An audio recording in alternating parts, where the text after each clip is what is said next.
واقعہ کربلا تاریخ کا دردناک واقعہ ہے۔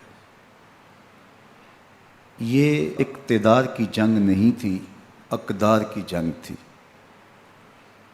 دو شخصیتوں کی لڑائی نہیں تھی، دو نظریات کا ٹکراؤ تھا۔ یہ حق اور باطل کا معرکہ تھا۔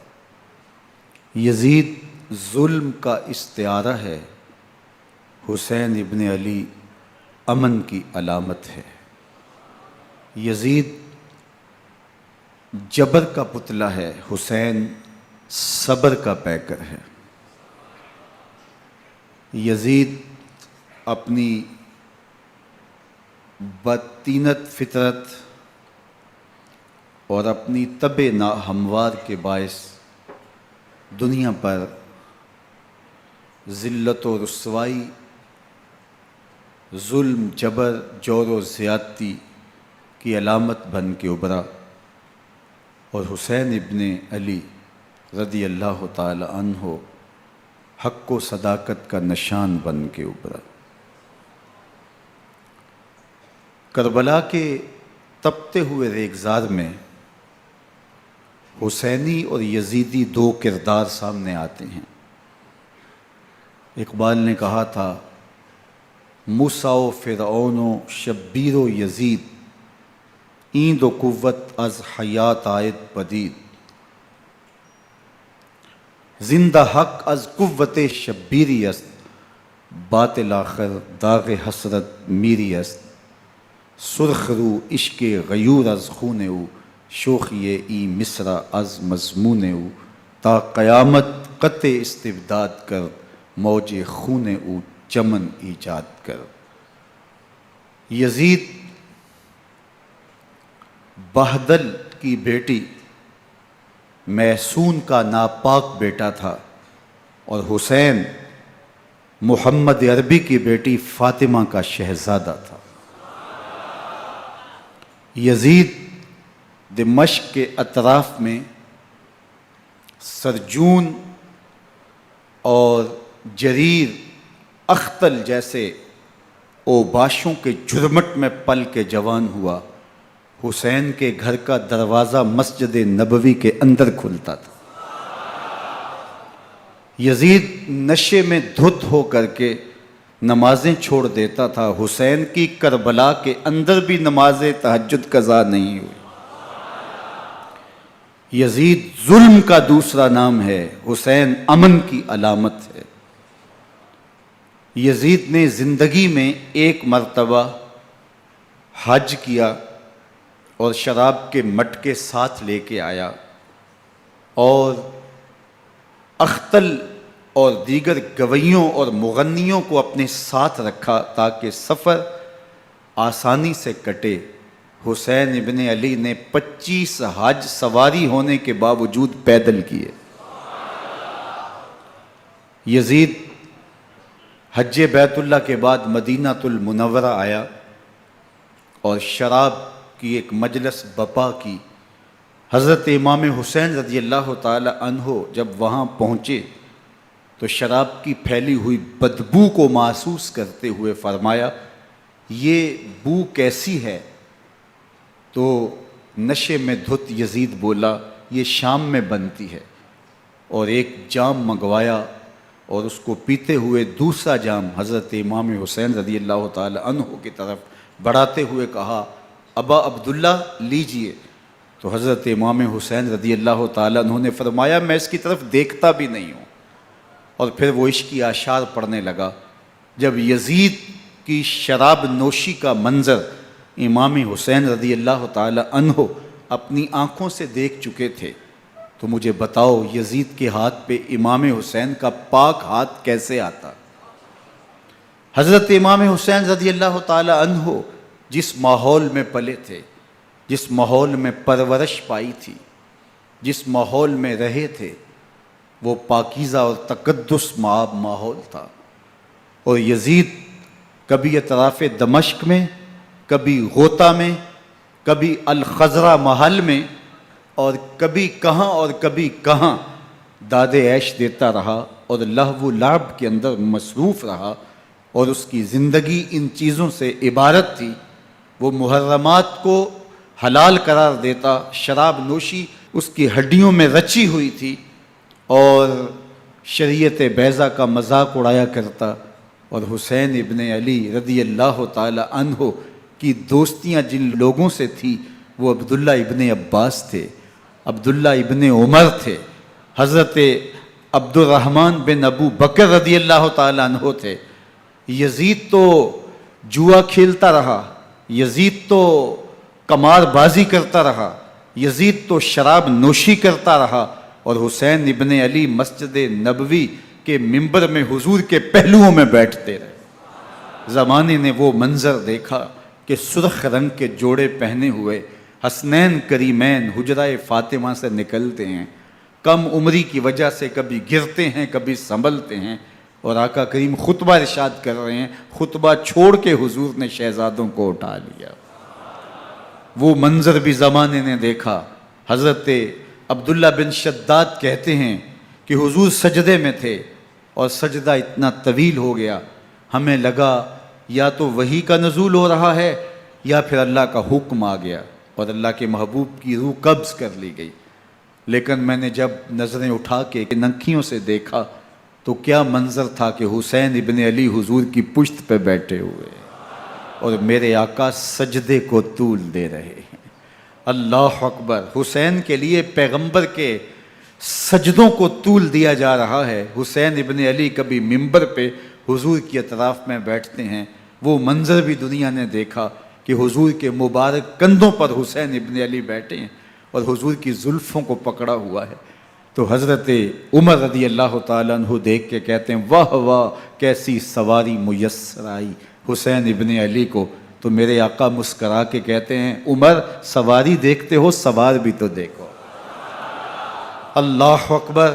حضرت اسامہ بن زید بن حارثہ رضی اللہ تعالیٰ عنہ فرماتے ہیں رات کا ایک پہر گزر گیا اور مجھے حضور سے کوئی کام تھا، میں آقا کریم کی خدمت میں حاضر ہوا، در دولت پہ دستک دی، حضور تشریف لائے تو چادر اوڑی تھی، بکل کی ہوئی تھی میرے حضور نے، تو میں نے اپنی حاجت کہی تو حضور نے میری حاجت پوری کر دی۔ لیکن ایک منظر میں نے دیکھا کہ حضور نے جو چادر کی بکل فرمائی تھی اس کے اطراف میں پہلوؤں میں ابھار تھے جس طرح اندر کوئی ہو۔ مجھ سے نہ رہا گیا، میں نے پوچھ لیا، میں نے کہا بندہ نواز چادر کے اندر کیا ہے؟ فَكَشَفَهُ، تو حضور نے چادر کو کھول دیا۔ فَإِذَا الْحَسَنُ وَالْحُسَيْنُ عَلَىٰ وَرِكَيْهِ، تو کہتے ہیں میں نے اپنی آنکھوں سے دیکھا ایک پہلو سے امام حسین لپٹے ہوئے تھے، ایک پہلو سے امام حسن لپٹے ہوئے تھے۔ فرمایا یہ میرے بیٹے ہیں، یہ میری بیٹی کے بیٹے ہیں، اے اللہ میں ان سے پیار کرتا ہوں، تو بھی ان سے پیار کر، جو ان سے پیار کرے اس سے بھی پیار کر۔ ان کی محبت کا درس دیا، ان کے پیار کا سبق پڑھایا، کہا ان سے پیار کرنے والا میرے سے پیار کرنے والا ہے، ان سے بغض رکھنے والا میرے سے بغض رکھنے والا ہے۔ ان کی تکلیف حضور کو بے چین کر دیتی تھی۔ حضرت سیدہ فاطمہ الزہرا رضی اللہ تعالی عنہ کے گھر کے قریب سے گزرے تو حضرت امام حسین کے رونے کی آواز آ رہی تھی، تو آقا کریم علیہ السلام نے فرمایا کہ فاطمہ حسین کو چپ کرواؤ، الا تعلمی ان بقاءہ یوزینی، تو جانتی نہیں حسین کا رونا مجھے دکھ دیتا ہے۔ حسین ابن علی کو حضور رونے نہیں دیتے تھے، ان کو دکھی نہیں ہونے دیتے تھے، کیونکہ رسول اللہ صلی اللہ علیہ وسلم جانتے تھے کہ یہ کتنے دکھ سہے گا، کتنی تکلیفوں سے گزرے گا اور کتنے مصائب سہے گا۔ زمانے نے وہ گھڑیاں بھی دیکھیں کہ حضرت حذیفہ بن یمان رضی اللہ تعالیٰ عنہ فرماتے ہیں کہ میں حضور کی خدمت میں نماز مغرب کی ادائیگی کے لیے حاضر ہوا، اور میں نے یہ اجازت خاص طور پہ اپنی ماں سے اس شرط پہ لی تھی کہ امی آپ مجھے اجازت دیں، میں حضور کی خدمت میں حاضر ہوتا ہوں، مغرب کی نماز بھی ادا کروں گا اور پھر حضور سے عرض کروں گا حضور میرے لیے اور میری ماں کے لیے بخشش کی دعا کر دیجئے۔ ماں نے اس شرط پہ اجازت دے دی اور میں حضور کی خدمت میں آ گیا، نماز مغرب ادا کی، سلام پھرا تو میرے دل میں آرزو تھی میں حضور سے عرض کروں حضور میرے لیے اور میری ماں کے لیے مغفرت کی بخشش کی دعا کر دیں، لیکن حضور عبادات میں ذکر میں نوافل میں ایسے مشغول ہوئے کہ میں آرزو رکھنے کے باوجود بھی عرض نہ کر سکا۔ خیر نماز عشاء کا وقت ہوا، اذان پکاری گئی، حضور مصلی پہ آئے، نماز پڑھی، سلام پھرا، تو میرے دل میں پھر خیال آیا کہ ماں سے ایک نماز کی چھٹی لی تھی، نمازیں بھی 2 ہو گئیں، ماں نے جاتے پوچھنا ہے حضور سے میرے لیے اور اپنے لیے مغفرت کی، بخشش کی دعا کروائی تھی، تو کیا جواب دوں گا؟ اور حضور اٹھے اور کاشانہ اقدس کی طرف چل دیے۔ اب میرے دل میں یہ خیال رہ کے آ رہا تھا کہ ماں کو کیا جواب دوں گا، میں تو حضور سے بخشش و مغفرت کی دعا کروا ہی نہیں سکا۔ جب حضور چل پڑے تو غیر ارادی طور پہ میں بھی حضور کے پیچھے چل پڑا۔ چلنے میں تھوڑی سی رفتار تیز ہو گئی، جس سے قدموں کی آہٹ پیدا ہوئی، تو جب آواز پیدا ہوئی تو حضور نے رخ پھیرے بغیر فرمایا من ھذا، میرے پیچھے پیچھے کون آ رہا ہے؟ پھر خود ہی کہا حذیفہ تو نہیں؟ تو میرا دل دھڑک رہا تھا، قلت نعم، میں نے کہا جی حضور میں حذیفہ ہوں۔ فرمایا ما حاجتک غفر اللہ لک ولامک، کیا کام ہے؟ اللہ تجھے بھی بخش دے، تیری ماں کو بھی بخش دے۔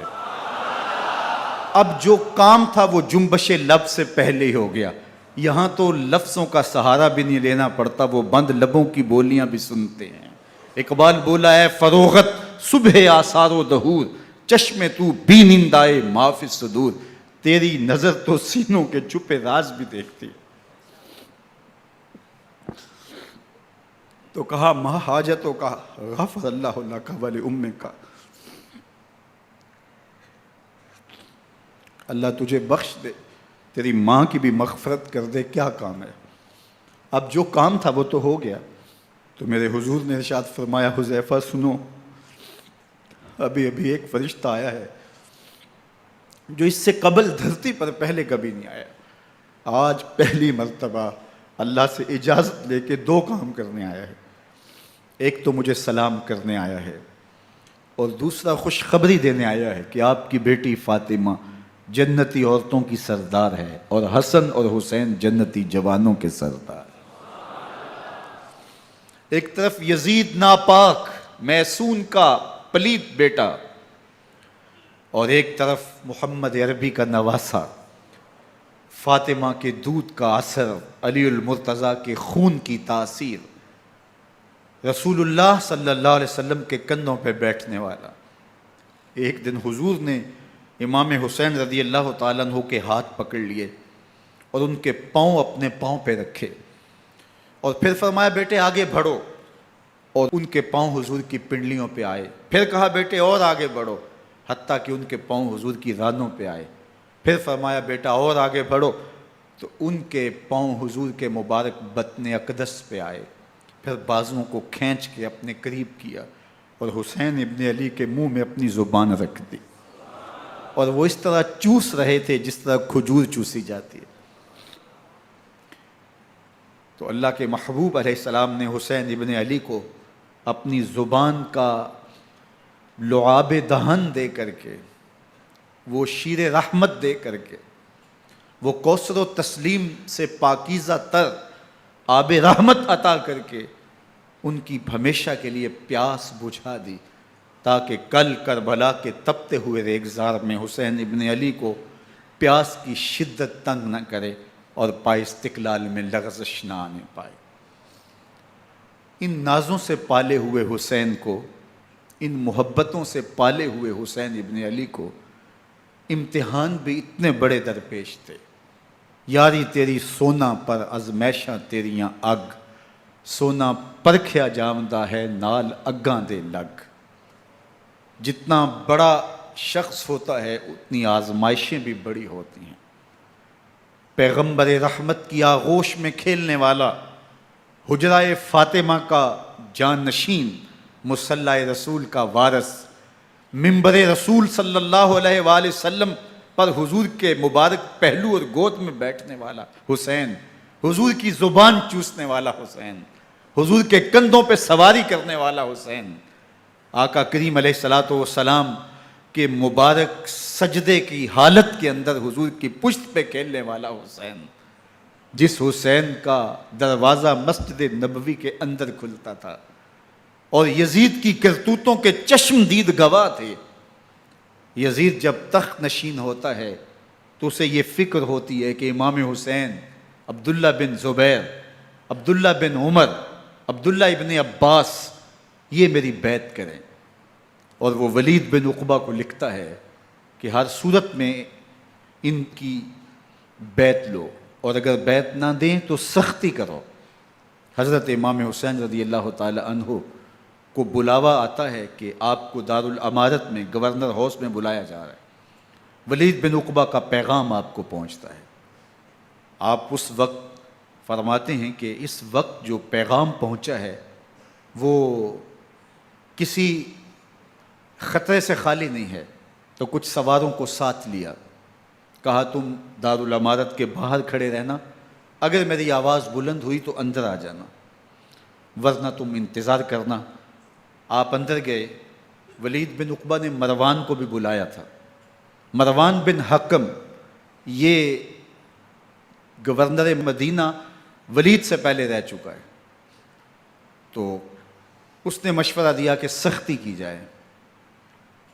خیر ولید بن عقبہ نے کہا کہ یہ خط ہے، حضرت امیر معاویہ کا انتقال ہو گیا اور یزید تخت نشین ہوا ہے، لہٰذا وہ آپ سے بیعت کا مطالبہ کرتا ہے۔ تو حضرت امام حسین رضی اللہ تعالیٰ عنہ نے فرمایا کہ میرے جیسا شخص یوں چھپ کے بیعت نہیں کر سکتا، اور آپ واپس پلٹے۔ مروان بن حکم نے ولید بن عقبہ کو کہا کہ یہ موقع ہے، جانے نہ دیا جائے، اگر یہ نکل گئے تو دوبارہ تم قابو نہیں پا سکو گے، اور انہیں یہیں قتل کر دیا جائے۔ حضرت امام حسین رضی اللہ تعالیٰ عنہ نے یہ بات سن لی۔ کہتے ہیں حضرت امام حسین انہی قدموں کے بل واپس پلٹے اور مروان بن حکم سے مخاطب ہو کے کہا، مروان کیا بول رہا ہے؟ وہ خاموش ہو گیا۔ فرمایا تو جانتا نہیں ہم کون ہیں؟ آنا حسین ابن علی ابن ابی طالب، میں حسین ہوں، میں علی کا بیٹا ہوں، ہمارے گھر میں قرآن اترتا رہا ہے، وحی کا نزول ہوتا رہا ہے، اور یزید فاسق ہے، فاجر ہے، مسلمانوں کا قاتل ہے اور شرابی ہے، میں ڈنکے کی چوٹ پہ یزید کی بیعت سے انکار کرتا ہوں۔ بس حیدری کچھار سے محمدی شیر نکل آیا ہے۔ اب اوسان خطا ہو گئے، راستہ چھوڑ دیا، واپس آئے، سیدہ زینب سے ملے، کہا مدینے کو چھوڑنا پڑے گا۔ کہا بھیا کیا ہوا؟ کہا یزید بیعت لینے پہ مصر ہے اور میں کسی صورت بھی بیعت نہیں کروں گا۔ رسول اللہ کا مدینہ ہمارے خون سے لالہ زار بنے گا، میں نہیں چاہتا کہ حضور کے شہر نور کی حرمت پامال ہو۔ دوستو وہ کیسا منظر ہوگا جب حسین ابن علی نے آخری حاضری حضور کے روضے پہ دی ہوگی۔ حاجی یا معتمر 10 دن کے لیے، 8 دن کے لیے، 20 دن کے لیے مدینہ المنورہ عارضی سکونت اختیار کرتا ہے، اور حضور کے روضہ انور سے، اس شہر نور سے، ان گلیوں سے، ان بام و در سے ایسا مانوس ہو جاتا ہے کہ جب واپس پلٹ رہا ہوتا ہے ان دعاؤں کے ساتھ کہ دوبارہ آنا بھی نصیب ہو، اور اسے لگتا ہے کہ میں دوبارہ بھی بلایا جاؤں گا، لیکن اس کے باوجود شہر حبیب چھوڑنا قیامت سے کم نہیں ہوتا۔ اعظم چشتی مرحوم آخری بار جب حضور کے روضہ انور پہ گئے تو بیمار تھے، ویل چیئر پہ تھے۔ باب بقی سے باہر نکلے تو خادم سے کہا کہ میری ویل چیئر پیچھے سے کھینچو تاکہ میرا رخ روضہ انور کی طرف رہے، اور وہ پیچھے سے کھینچتا چلا جا رہا ہے، اور جب باب مکہ سے پیچھے جنت البقیع کے قریب سے گنبد خضرا نگاہوں سے اوجل ہونے لگا تو اعظم چشتی مرحوم نے کہا، جان بدن سے نکلتی ہے اعظم، جان بدن سے نکلتی ہے اعظم، کوئی آسان ہے مدینے سے جدا ہونا، کوئی آسان ہے مدینے سے جدا ہونا۔ یہ اس شخص کی کہانی ہے جو 10 دن، 5 دن، مہینہ، 2 ماہ وہاں رہتا ہے، اور پھر اس شہر کو چھوڑ کے آنا اس کے لیے آسان نہیں ہوتا۔ اور مجھے بتاؤ کہ حسین جو پیدا مدینے میں ہوا، جس کے گھر کا دروازہ مسجد نبوی کے اندر کھلتا تھا، جو مسجد نبوی کے اندر پرورش پا کے جوان ہوتا ہے اور مدینے کی گلیوں میں کھیلتا رہا، اس حسین ابن علی کے لیے مدینہ چھوڑنا، اور پھر وہ اس بات کا علم اور شعور رکھتے تھے کہ یہ آخری بار حضور کے در پہ حاضری ہے، دوبارہ اس شہر نور میں نہیں آ سکوں گا، تو کیا قیامت ہوگی اور کیا منظر ہوگا۔ محمد بن حنفیہ کے علاوہ خاندان نبوت کے جتنے لوگ تھے ان سب نے شہر مدینہ کو الوداع کہا، اور رات کے موقع میں مدینہ المنورہ کو، مسجد نبوی کو چھوڑ کر کے مکہ کی جانب عازم سفر ہوئے۔ 3 شعبان المعظم کو مکہ المکرمہ پہنچتے ہیں، ادھر کوفیوں کے خطوط آنے شروع ہو جاتے ہیں۔ حضرت امام حسین رضی اللہ تعالیٰ عنہ مسلم بن عقیل رضی اللہ تعالیٰ عنہ کو صورتحال معلوم کرنے کے لیے بھیج دیتے ہیں۔ 40,000 کوفی آپ کے ہاتھ پہ بیعت کر لیتے ہیں۔ ادھر 25 پیدل حج کرنے والے حضرت امام حسین 8 ذی الحج کو احرام باندھتے ہیں، لیکن آپ کو پتہ چلتا ہے کہ حاجیوں کے روپ میں قاتل چھپا دیے گئے، تو آپ اس احرام کو حج کی بجائے عمرے میں بدلتے ہیں اور کوفے کی جانب عازم سفر ہوتے ہیں۔ کائنات والو، ذرا سینے پہ ہاتھ رکھ کے دیکھو کہ یہ کتنا مشکل مرحلہ تھا۔ اس دین کی آبرو کو بچانے کے لیے حضرت امام حسین رضی اللہ تعالیٰ عنہ نے کتنا بڑا قدم اٹھایا۔ آپ کے بہی خواہ، دوست، احباب عبداللہ بن عمر یہ سارے روکتے ہیں۔ عبداللہ بن عباس کہتے ہیں حضرت نہ جائیے، الکوفی لا یوفی، کوفی کبھی وفا نہیں کرتے، آپ کے والد کو وہاں شہید کیا گیا، لیکن آپ ایک فرض کو نبھانے جا رہے ہیں۔ میرے غم گسارو، میرے مہربانوں، نہ روکو مجھ کو جانے دو، مجھے نانے کے دی کی ڈوبتی کشتی بچانے دو، میں جاتا ہوں کہ دنیا پر وفا کا نام رہ جائے، میں رہوں نہ رہوں پر عظمت اسلام رہ جائے۔ میں نہیں جاتا تو نبی کے گھر کی آن جاتی ہے، میں نہیں جاتا تو نبی کے گھر کی آن جاتی ہے، تمہارا دین جاتا ہے، میری غیرت ایمان جاتی ہے۔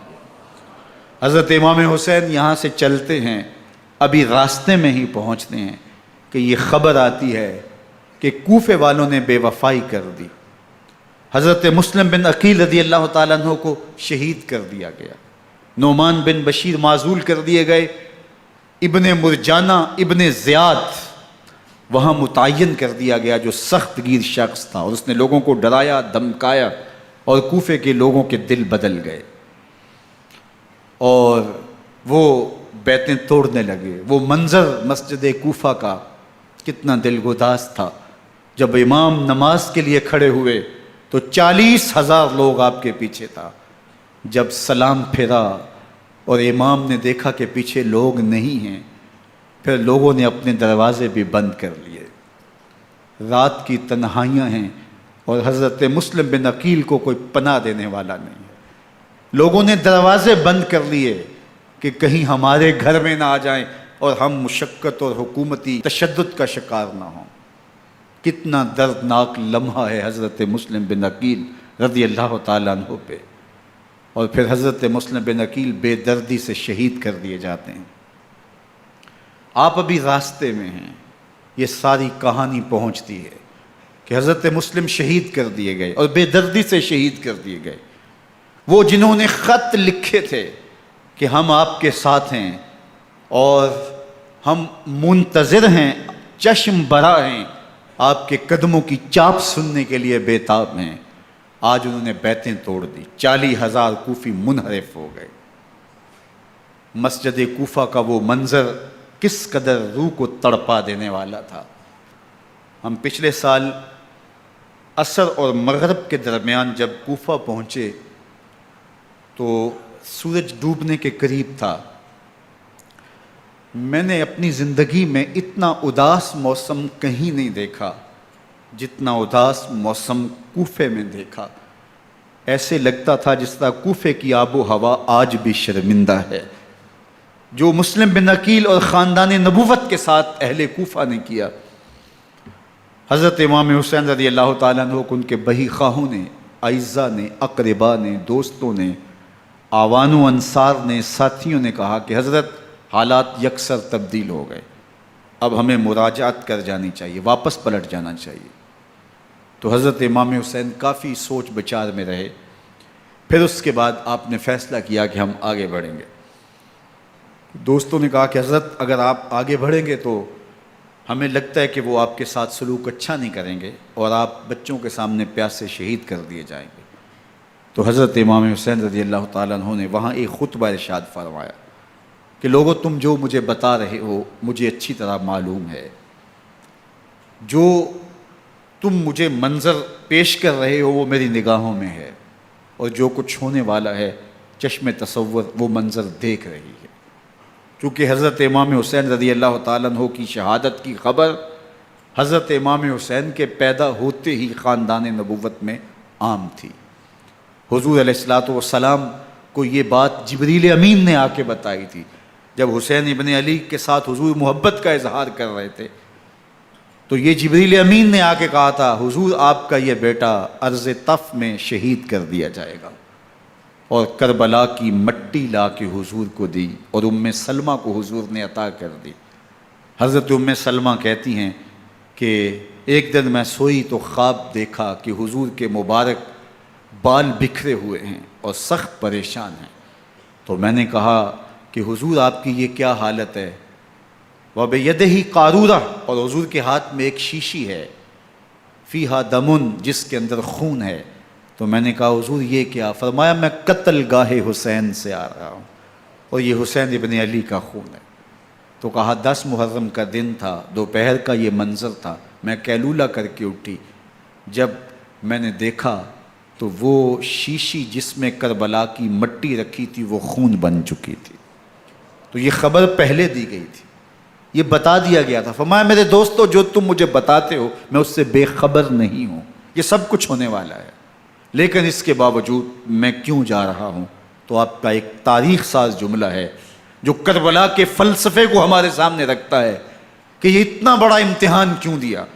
حضرت امام حسین رضی اللہ تعالیٰ عنہ نے فرمایا وَلَكُمْ فِيَّ أُسْوَةٌ، میں اس لیے جا رہا ہوں قیامت تک ظلم، جبر اور ناانصافی کے خلاف کھڑے ہونے والوں کے لیے کوئی نمونہ تو ہو۔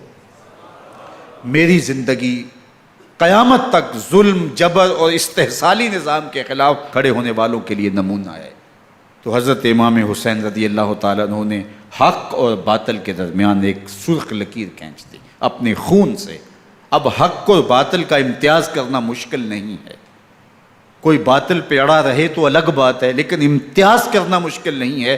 حدود بالکل واضح کر دیں۔ اقبال نے یہاں کتنی خوبصورتی کے ساتھ اس مضمون کو نبھایا۔ سرخ رو عشق غیور از خون او، شوخی این مصر از مضمون او، تا قیامت قطع استبداد کر، موج خون او چمن ایجاد کر۔ ایک جہاں آباد کر دیا، حق اور باطل کی راہیں اجال دی۔ اب لوگوں کو یزید کا چہرہ پہچاننے میں دیر نہیں لگتی، وقت کے ہر یزید کا چہرہ آسانی سے پہچانا جا سکتا ہے۔ یہ معرفت زمانے کو کروائی کس نے؟ حسین ابن علی نے کروائی رضی اللہ تعالی عنہ۔ تو حضرت امام حسین نے فرمایا کہ جو میرے ساتھ ہونے والا ہے میں اچھی طرح جانتا ہوں، لیکن میں اس کے باوجود آگے بڑھوں گا۔ پھر بڑھے اور کربلا میں جا کے خیمہ زن ہو گئے۔ 7 محرم کو پانی بند کر دیا گیا، پانی بند ہوا تو کھانا بھی میسر نہیں تھا، لیکن ذکر پانی کا ہوتا ہے اس لیے کہ کھانے کے بغیر انسان کئی دن کاٹ لیتا ہے، لیکن پانی کے بغیر گزر نہیں ہوتی۔ تو فرات کی نہر سامنے اپنی موجوں کے ساتھ چمک رہی ہے، لیکن ایک قطرہ آب بھی آل رسول کو نہیں دیا جا رہا۔ کائنات کے اندر ایسے انوکھے امتحان بھی ہوتے ہیں۔ وارث ہوں ساقی کوثر کے، مالک ہوں حوض کوثر کے، اور بیٹے ہوں ساقی کوثر کے، اور آج ایک بوند پانی کی بھی میسر نہ ہو۔ صبر کا امتحان ہے، عزیمت کا امتحان ہے۔ حضرت امام حسین رضی اللہ تعالیٰ عنہ خیمہ زن ہو گئے۔ 3 دن تک پانی بند رہتا ہے، 9 محرم کو رات کی تنہائی میں حملہ آور ہونا چاہتے ہیں، لیکن آپ نے کہا کہ ہمیں اللہ کے حضور عبادت اور ذکر کے لیے وقت دیا جائے۔ ساری رات ذکر میں گزرتی ہے، عبادات میں گزرتی ہیں۔ رات کے اندھیرے میں آپ چراغ بجھا دیتے ہیں۔ آوان و انصار کو کہتے ہیں کہ ان کی دشمنی میرے ساتھ ہے، انہیں میرا خون چاہیے، اگر تم رات کی تاریکی میں نکل جاؤ تو میں تم سے کوئی مواخذہ نہیں کروں گا، اور یہ بھی تمہارا پیچھا نہیں کریں گے، اس لیے کہ ان کا مطلوب تم نہیں ہو، ان کا مطلوب میں ہوں۔ جب چراغ جلایا تو کوئی بھی نہیں گیا۔ مسلم بن نوسجہ کھڑے ہو کے کہتے ہیں حضرت اگر ہمارے بدن کو 70 بار کاٹا جائے اور جلایا جائے اور ہواؤں میں اڑا دیا جائے پھر بھی آپ کا ساتھ نہیں چھوڑیں گے۔ 70 سال کے بوڑھے ہیں حبیب بن مظاہر، کہتے ہیں حضرت آپ کو چھوڑ کے جائیں کہاں، آپ کو چھوڑ کے جائیں کہاں؟ کوئی ساتھ چھوڑنے کے لیے تیار نہیں ہے۔ پیاس ہے، سخت گرمی ہے، کربلا کا ماحول ہے، 72 افراد اور خاندان کی خواتین میدان کربلا میں خیمہ زن ہیں۔ دوسری طرف لشکر اعداء اشقیا 22,000 کی تعداد میں مقابلے میں، ایک روایت 30,000 کی ہے۔ ان صرف 72 پیاسے لوگوں کے لیے اتنے لوگوں کو جمع کرنے کا مقصد خوف زدہ کرنا تھا۔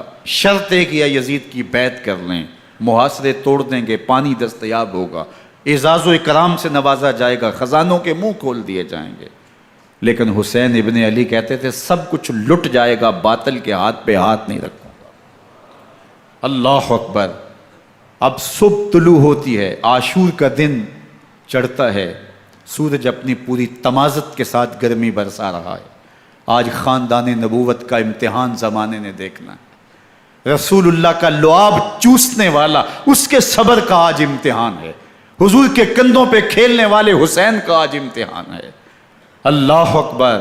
حسین ابن علی تمام حجت کرتے ہیں میں نے تمہارا کچھ نہیں بگاڑا، میں نے کسی کا خون نہیں کیا، میں نے کوئی زیادتی نہیں کی، تم کیوں میرے قتل کے در پہ ہو؟ تم جانتے نہیں میں کون ہوں؟ میں تمہارے نبی کا نواسا ہوں، رسول اللہ صلی اللہ علیہ وآلہ وسلم کے کندھوں پہ کھیلتا رہا ہوں، حضور کا لعاب چوستا رہا ہوں، اور میں بوسہ گاہ رسول صلی اللہ علیہ وآلہ وسلم ہوں۔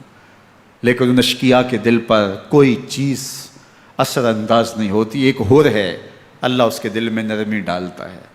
پہلے تو امام حسین کو گھیر کے لے کر کے آتا ہے، لیکن بعد میں وہ قافلہ یزید سے قافلہ حسین کی طرف آ جاتا ہے۔ امام حسین فرماتے ہیں تو دنیا میں بھی ہور ہے، آخرت میں بھی ہور ہے، آزادی مل جاتی ہے۔ باقی 22,000 کا لشکر جرار امام حسین کے قتل کے در پہ ہے۔ پھر تاریخ نے خاندان نبوت کا وہ انوکھا امتحان دیکھا۔ حضرت امام حسین کے بچے بالخصوص خواتین پیاس کی شدت میں حلق خشک ہیں۔ حضرت سکینہ تڑپ کے اپنے باپ سے کہتی ہیں کہ مجھے 6 ماہ کے علی اصغر کی پیاس نہیں دیکھی جا رہی۔ بچے کو ہاتھوں پہ اٹھاتے ہیں اور نہر فرات کے کنارے پہنچ کے فرماتے ہیں اشقیاء سے مخاطب ہو کے تمہارا معاملہ میرے ساتھ ہے، اس 6 ماہ کے بچے نے تمہارا کچھ نہیں بگاڑا، اور چلو بھر کے اس کا حلق سیراب کرنا چاہتے ہیں۔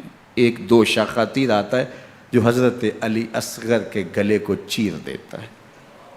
راوی لکھتے ہیں کہ وہ عام تیر نہیں تھا، جانوروں کو شکار کرنے کے لیے جو بڑے تیر ہوتے ہیں وہ 2 شاخہ تیر تھا۔ وہ گردن کو کاٹ دیتا ہے، خون بہنے لگتا ہے، گردن لٹک جاتی ہے۔ حضرت امام حسین وہ بہتا ہوا خون اپنے چلو میں لیتے ہیں اور آسمان کی طرف اچھال کے کہتے ہیں مالک حسین کی یہ قربانی بھی قبول فرما۔ یہ تماشا لب بام نہیں ہے۔ بچہ بیمار ہو، ڈاکٹر جواب دے دیں، ماں باپ کے ہاتھ پھول جاتے ہیں۔ زندگی کی سانسیں ابھی چل رہی ہوتی ہیں، لیکن ڈاکٹر کہے کہ یہ میرے بس کا روگ نہیں ہے، کہیں اور لے جاؤ، تو زندگی کا لف و نشر غیر مرتب ہو جاتا ہے۔ میں سلام پیش نہ کروں حسین ابن علی کو، 6 ماہ کا علی اصغر ہاتھوں میں دم توڑتا ہے، گردن لٹک جاتی ہے، خون بہہ رہا ہے۔ اب خیموں کی طرف بڑھ رہے ہیں، لیکن زبان پہ شکایت نہیں ہے۔ کہتے ہیں مالک حسین کی یہ قربانی قبول کر لے۔ اب خیموں کی طرف آنا، شہر بانوں ام رباب سیدہ زینب حضرت سکینہ سلام اللہ علیہا کا سامنا کوئی آسان کام نہیں تھا، لیکن حسین ابن علی آتے ہیں، شہزادے کو یہاں خیموں کے قریب رکھ کے کہتے ہیں کہ یہ حوض کوثر سے سیراب ہو گیا ہے۔ اللہ اکبر، کوہرام مچ جاتا ہے خیموں کے اندر، کیا منظر ہوگا، اور ان کو کن الفاظ کے پیرائے میں ڈھال کر کے ان کیفیات کو بیان کیا جا سکتا ہے جو اہل بیت کے خیموں کے اندر علی اصغر کی شہادت کے بعد کا منظر رقم ہو رہا ہوگا۔ اللہ اکبر، ادھر اشکیا آوازیں دے رہے ہیں، مبارزت کے لیے پکار رہے ہیں۔ زمانے نے پھر وہ منظر بھی دیکھا کہ جوان بیٹے کو 18 سال کی کمائی حضرت امام حسین میدان عمل میں بھیج رہے ہیں۔ وہ علی اکبر جو حسین کا نور نظر ہے، آنکھوں کا قرار ہے، دل کی تسکین ہے۔ اور پھر حضرت علی اکبر جب گھوڑے کی زین سے فرش زمین پہ گرتے ہیں تو باپ کو آواز دیتے ہیں، اور حضرت امام حسین جو ہے وہ آگے جا کے بیٹے کی لاش اٹھاتے ہیں۔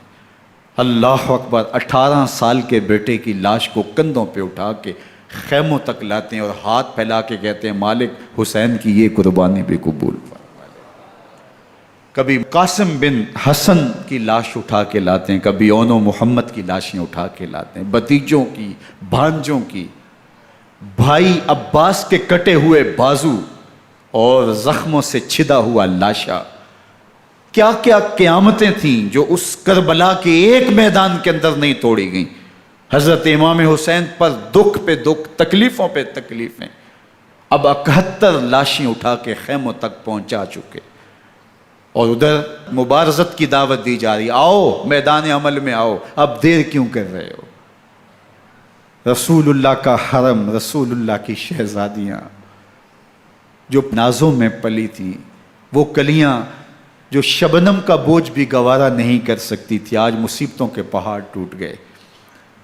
حضرت امام حسین کبھی شہربانوں کو، کبھی ام رباب کو دلاسا دیتے ہیں، کبھی حضرت زینب کو کہتے ہیں۔ حضرت زینب کربلا کے اس میدان کے اندر بڑے حوصلے کے ساتھ اپنے بھائی کے ساتھ کھڑی رہی، اپنے 2 بیٹے راہ خدا میں پیش کیے، ان کی لاشیں وصول کیں، لیکن زینب جس جرأت کے ساتھ، جس پامردی کے ساتھ اس سارے منظر کو حوصلے کے ساتھ سہتی رہی، وہ یقیناً حوصلہ سیدہ زینب سلام اللہ علیہا کا ہی ہے۔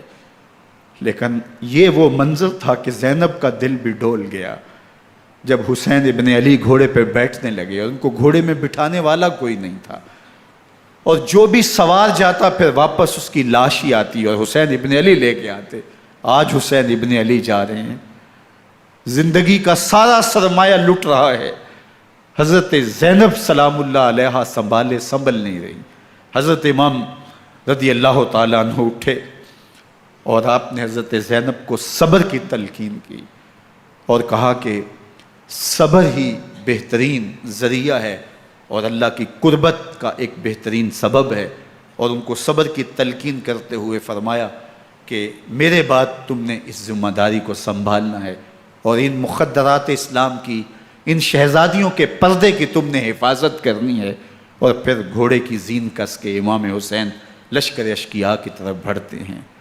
اب خیموں سے سسکیوں کی آواز آ رہی ہے، ان کا سردار، ان کا تاجدار آج سب کو چھوڑ کے کربلا کے میدان کی طرف بڑھ رہا ہے۔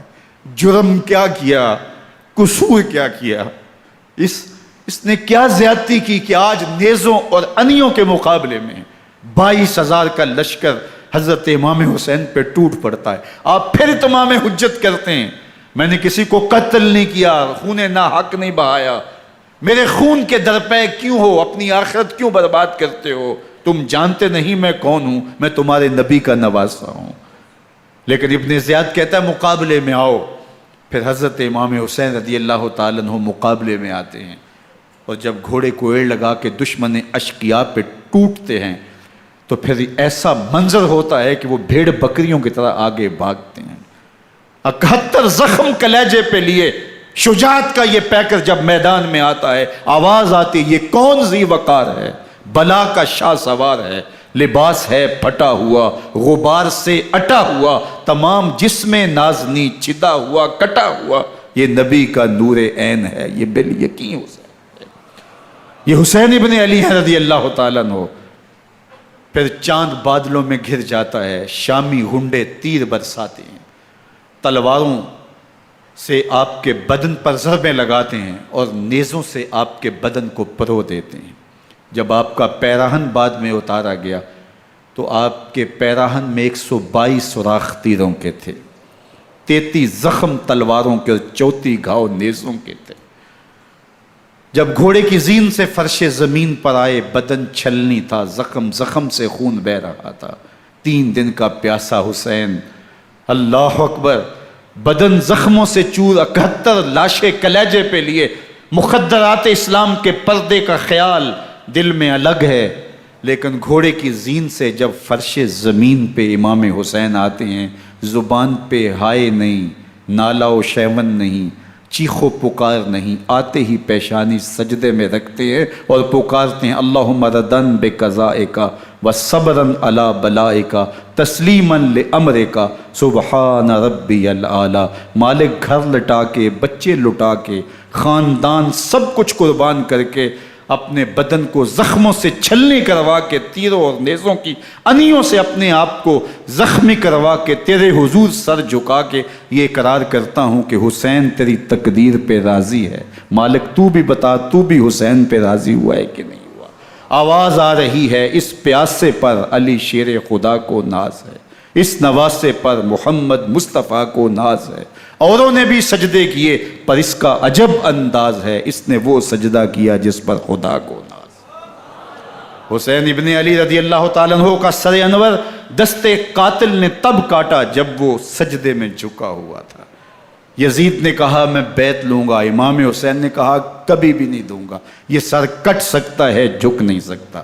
سر کاٹ کے نیزے کی نوک پہ چڑھا دیا گیا اور یہ اس بات کا اعلان تھا کہ ہم جیت گئے اور حسینی ہار گئے، اور لشکر یزید میں غوغا مچ گیا، نقارے بجنے لگے کہ ہم جیت گئے، دیکھو امام حسین شہید کر دیے گئے، اور سر کاٹ کے نیزے کی نوک پہ چڑھایا گیا۔ لیکن لشکر یزید سے ہی آواز آئی یہ کیسا سر ہے جو کٹ کے بھی سر بلندی ہے، کٹ گیا ہے پھر بھی اونچا ہے، اللہ اکبر، یہ سر سجدے میں کٹا ہے، رب کے حضور عبادت کی حالت میں کٹا ہے، حسین آج بھی سجدے میں ہے، اللہ اکبر، حسین آج بھی سجدے میں ہے، بلکہ کٹے ہوئے سر کا رخ زمین کی جانب تھا اور کٹی گردن آسمان کی طرف، یوں نیزے پہ پرویا گیا، اللہ اکبر۔ ایک شاعر نے نقشہ کھینچا بآنکھ سر نیزے پہ اور سوئے زمیں ہے روح، یعنی سجدہ ثانی کی ہے آرزو۔ رکعت کے 2 سجدے ہوتے ہیں، ابھی ایک سجدہ ہوا تھا کہ دست قاتل نے سر کاٹ دیا، کہا حسین کی پیشانی میں دوسرے سجدے کی تمنا مچل رہی ہے۔ یہ تھا حسین ابن علی کا سجدہ، ساری زندگی رب کے حضور سجدہ قضا نہیں ہونے دیا۔ آج پانی نہیں ہے، اللہ اکبر، آج تیمم کر لیتے ہیں، آج اپنے خون کو اوڑھ کر کے حسین نے اپنی پیشانی اپنے مالک کے حضور جھکا کر کے عظیمت کی وہ انوکھی داستان رقم کر دی کہ صدیاں گزرنے کے باوجود بھی ان کی یادوں کے چراغ روشن ہیں۔ جب حضرت امام حسین اور دوسرے آیان و انصار کو شہید کر دیا گیا تو ان کے سر نیزوں کی نوک پہ چڑھا دیے گئے، حضرت امام حسین کا کٹا ہوا سر اور باقی 71 افراد کے کٹے ہوئے سر نیزوں کی نوک پہ، اور 10 سواروں کو ابن سعد نے کہا کہ ان کو رون دو، اور گھوڑوں کی ٹاپوں تلے حضرت امام حسین رضی اللہ تعالیٰ عنہ اور ان کے آوان و انصار کو جو ہے وہ روندا گیا، حتیٰ کہ ان کی استخوان مبارک، ان کی ہڈیاں بھی چور چور ہو گئیں۔ روننے سے قبل ان کا لباس اتار لیا، ان کے کپڑے اتار لیے گئے۔ اللہ اکبر، کیسی دردناک گھڑیاں تھیں۔ یزید کا صرف یہی بد کرداری کا مرحلہ نہیں تھا، اس کربلا کے صحرا کے اندر یزید نے جس طرح امام حسین رضی اللہ تعالیٰ عنہ کو شہید کیا اور حضرت امام حسین کے خاندان کو شہید کیا، جب مدینہ المنورہ پر یزید نے مسلم بن عقبہ کو مقرر کیا، جس کو بزرگوں نے مصرب بن عقبہ کہا ہے، تو اس کو کہا 3 دن تک مدینے کا حرم تمہارے لیے حلال ہوگا، جو چاہو تم کرنا، اور شامی فوجوں کو اجازت ہوگی۔ تو وہاں بھی انہوں نے 10,000 تابعین اور 700 صحابہ کو شہید کیا۔ حضرت ابو سعید خدری رضی اللہ تعالیٰ عنہ گھر سے باہر نکلے، کافی بوڑھے ہو چکے تھے، تو انہوں نے حضرت ابو سعید خدری کو پکڑ لیا، کہا تم کون ہو؟ کہا مجھے ابو سعید خدری کہتے ہیں۔ تو کہا ہاں تمہارا نام سنا ہے، اور داڑھی سے پکڑ کے کھینچا اور کہا کہ ہے تمہارے پاس جو ہمیں دو؟ تو کہا کہ میرے پاس تو کچھ بھی نہیں، میں تو فقیر آدمی ہوں۔ تو ان کے گھر ان کو لے گئے، تو 2 کبوتر رکھے تھے حضرت ابو سعید خدری نے، تو وہ کبوتر لوٹ کے لے گئے۔ اللہ اکبر۔ حضرت ابن سنان رضی اللہ تعالیٰ عنہ کو، جو حضور کے علم بردار تھے فتح مکہ کے دن، ان کو ستو پہلے پلائے اور پھر ان کی گردن کاٹی گئی، اور کہا یہ ہے وہ ستو جو تم زندگی میں آخری بار پیو گے۔ ایک گھر میں داخل ہوئی شامی فوج، تو ایک خاتون کے ابھی ابھی بچہ پیدا ہوا تھا، اور قابلہ نے، دائیا نے، وہ بچہ ماں کی چھاتی پہ لٹایا، اور وہ ماں کا پہلا دودھ پی رہا تھا۔ تو یہ جا کے کہنے لگے نکالو تمہارے پاس جو کچھ ہے۔ تو اس خاتون نے کہا تم جانتے ہو یہ بچہ کون ہے؟ تو انہوں نے کہا ہم نہیں جانتے۔ کہا یہ حضرت ابن ابی کبشہ انماری رضی اللہ تعالیٰ عنہ کا بچہ ہے، اور یہ وہ صحابی ہیں کہ جو بیت الشجرہ کے موقع پہ حضور کے ہاتھ پہ بیعت کرتے ہیں۔ انہوں نے اس چیز کا لحاظ نہ کیا کہ جو کچھ ہے وہ ہمیں دو ورنہ تیرے بچے کو نہیں چھوڑیں گے۔ تو ماں بچے سے مخاطب ہو کے کہتی ہے، ابھی بچہ پیدا ہوا ہے اور ماں سے پہلا دودھ پی رہا ہے، کہ بیٹے اگر میرے پاس کچھ ہوتا، وہ قیمتی سے قیمتی چیز بھی ہوتی، تیری جان کے لیے قربان کرتی، لیکن اس وقت میرے پاس کچھ ہے نہیں۔ تو ایک شکی آگے بڑھا اور بچے کو ایک ٹانگ سے پکڑ کے کھینچ کے دیوار کے ساتھ پٹک کے مارا، جس سے دماغ کا بھیجا نکل گیا۔ کیا کیا زیادتیاں نہیں کی۔ 700 صحابہ حرہ کے واقعہ میں شہید کیے یزید نے، اور 10,000 تابعین شہید کیے۔ مسجد نبوی میں ممبر رسول کے ساتھ گھوڑے باندھے، اور وہ ممبر رسول اور مصلی رسول کے قریب لید کرتے رہے۔ حضرت سعید بن المسیب فرماتے ہیں میں نابینا تھا اور حضور کے روضہ انور کے پاس بیٹھا تھا، اور یزید کے سپاہی آتے، جو بھی مسجد میں نظر آتا پکڑ کے لے جاتے، مجھے نابینا سمجھ کے چھوڑ دیتے، لیکن میں پریشان تھا کہ ظہر کا وقت ہوگا، عصر کا وقت ہوگا، مغرب عشاء کا وقت ہوگا، نہ اذان، نہ اقامت، نہ جماعت، تو کیسے مجھے پتہ چلے گا کہ نماز کا وقت ہو گیا، اور کیسی میری نمازوں کا کیا بنے گا؟ میں اس فکر میں بیٹھا تھا۔ لم ازل اسمع الاذان والاقامت من قبر رسول اللہ صلی اللہ علیہ وآلہ وسلم۔ فرماتے ہیں جب بھی پھر نماز کا وقت آیا، گنبد خضرا سے اذان کی بھی آواز آئی، اقامت کی بھی آواز آئی۔ 3 دن تک مسجد نبوی کے اندر گھوڑے بندے رہے، اور مدینہ کی حرمت پامال کی۔ مدینہ کے گھروں کے اندر یہ بدکماش داخل ہوئے، اور جو بدکاریاں انہوں نے کی کلیجہ منہ کو آتا ہے۔ 1002 شیزائیں ان بدکاروں کی بدکاریوں کی وجہ سے کنواری حالت کے اندر حاملہ ہوئی۔ 3 دن تک مدینے کا حرم انہوں نے پامال کیا، اور پھر مکہ المکرمہ میں کعبۃ اللہ پر گولے برسائے، اور کعبہ کا غلاف جل گیا۔ وہ تو یزید مر گیا، اور حضرت عبداللہ ابن زبیر رضی اللہ تعالیٰ عنہ نے اپنی خلافت کا اعلان کیا۔ یزید کے یہ کرتوت تھے، ادھر اہل مدینہ کو ستایا، ادھر اہل مکہ کو ستایا، اور رسول اللہ صلی اللہ علیہ وسلم کے خانوادے کی بے حرمتی اور توہین کی۔ نہ صرف انہیں قتل کیا گیا، ان کی لاشوں پہ گھوڑے دوڑائے۔ ابن سعد اور شمر جو ہے وہ خیموں میں داخل ہوا، اور مخدرات اسلام کی چادریں چھیننے کی کوشش کی۔ حضرت زینب سلام اللہ علیہ نے مخاطب ہو کے کہا ہمارے چہرے کے رکھوالے چلے گئے ہیں، ظالم تو خیال نہیں کرتا ہم رسول اللہ کی بیٹیاں ہیں۔ حضرت شہربانو، حضرت زین العابدین اور حضرت زینب سلام اللہ علیہ، ان تینوں کو ایک اونٹ پہ باندھا گیا، اور باقی اونٹوں پہ باقی سادات کو، حضور کی شہزادیوں کو باندھا گیا، رسیوں میں جکڑا گیا، اور اونٹوں پہ باندھ کر کے کوفے کی جانب آگے آگے شہیدوں کے سر چل رہے ہیں، اور پیچھے یہ قافلہ چل رہا ہے۔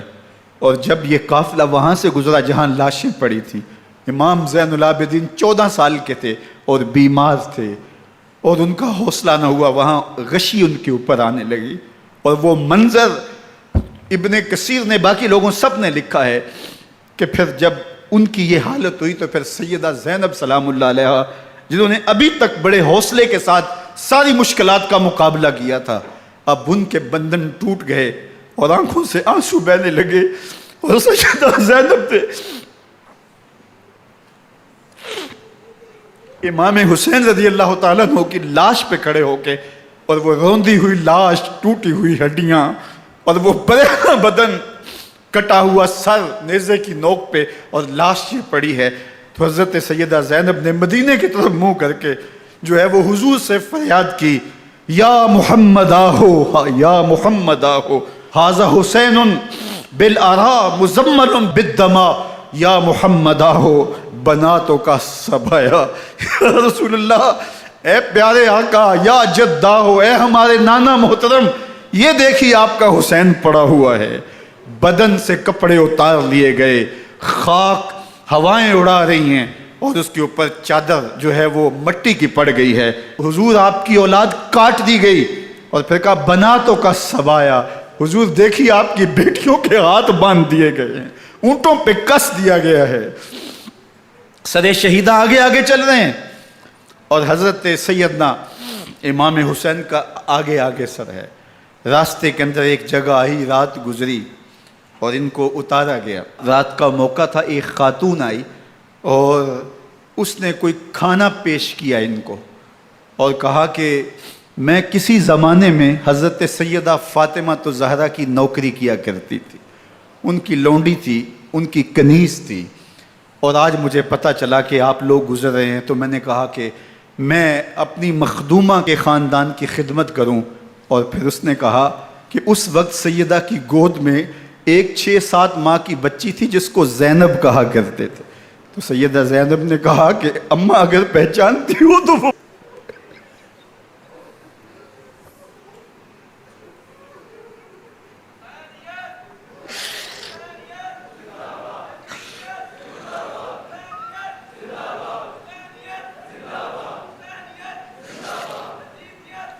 یہ تاراج اور لٹا ہوا کارواں پھر وہاں سے کوفے میں کیسے پہنچا، اور کوفے کے اندر سیدہ زینب سلام اللہ علیہا نے وہ یزید کے دربار میں، ابن زیاد کے دربار میں وہ جرأت آمیز جو باتیں کہیں، اللہ اکبر، زینب کی زبان میں علی کی خطابت بول رہی تھی، اور پھر دشمن اور دوست سارے رونے لگے، اور وہ کیا دل گداز منظر تھے۔ اور پھر یہ سروں کا قافلہ اور سادات کرام کا مشکیں کسی ہوئی ہیں اور اونٹوں پہ باندھے ہوئے، ان کو وہاں سے پھر قادسیہ اور قادسیہ سے پھر دمشق یزید کے دربار میں پہنچایا گیا، اور وہاں سے یہ لٹے ہوئے خانمہ برباد تاراج لوگ مدینہ المنورہ میں کیسے پہنچے، اور اہل مدینہ نے کیسے استقبال کیا، اور وہ منظر کتنا دلگداز تھا جب اہل مدینہ زینب سے پوچھتے تھے زینب حسین کہاں ہے؟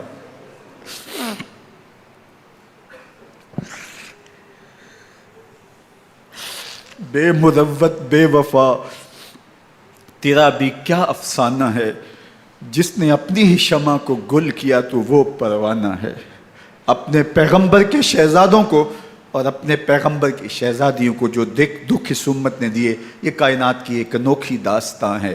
اللہ ہمیں اسوہ شبیری پہ عمل کی توفیق عطا کرے اور ان کے نقوش پاک کی برکتیں دے، اہل بیت کی محبت ہماری روحوں میں جذب کر دے، اور جس عظیمت کے ساتھ، جس حوصلے کے ساتھ انہوں نے دکھوں کو جھیلا، جو دہکتی آگ کے شعلوں پہ سویا وہ حسین، جو جواں بیٹے کی میت پر نہ رویا وہ حسین، جس نے سب کچھ کھو کے کچھ نہ کھویا وہ حسین، مرتبہ اسلام کا جس نے دوبالا کر دیا، خون نے جس کے دو عالم میں اجالا کر دیا، جو کہ سوزے غم کو سانچے میں خوشی کے ڈھال کے، مسکرایا موت کی آنکھوں میں آنکھیں ڈال کے۔ اے حسین ابن علی تم پر سلام، نازش آل نبی تم پر سلام۔ ذرا میرے ساتھ یہ پڑھ لیجئے، اے حسین ابن علی تم پر سلام، نازش آل نبی تم پر سلام، تم پہ لاکھوں رحمتیں لاکھوں سلام، اے شہیدان محبت کے امام، لالا گوں لالا بدن لالا کفن، اے چمن اندر چمن، زندگی ہی زندگی تیری حیات، اے حیات اندر حیات اندر حیات، افتخار ملت بیضا ہے تو، رب کعبہ کی قسم یکتا ہے تو، فخر کا دل میں دریچہ باز کرنا چاہیے، جن کا تو آقا ہے ان کو ناز کرنا چاہیے۔ وآخر دعوانا ان الحمد للہ۔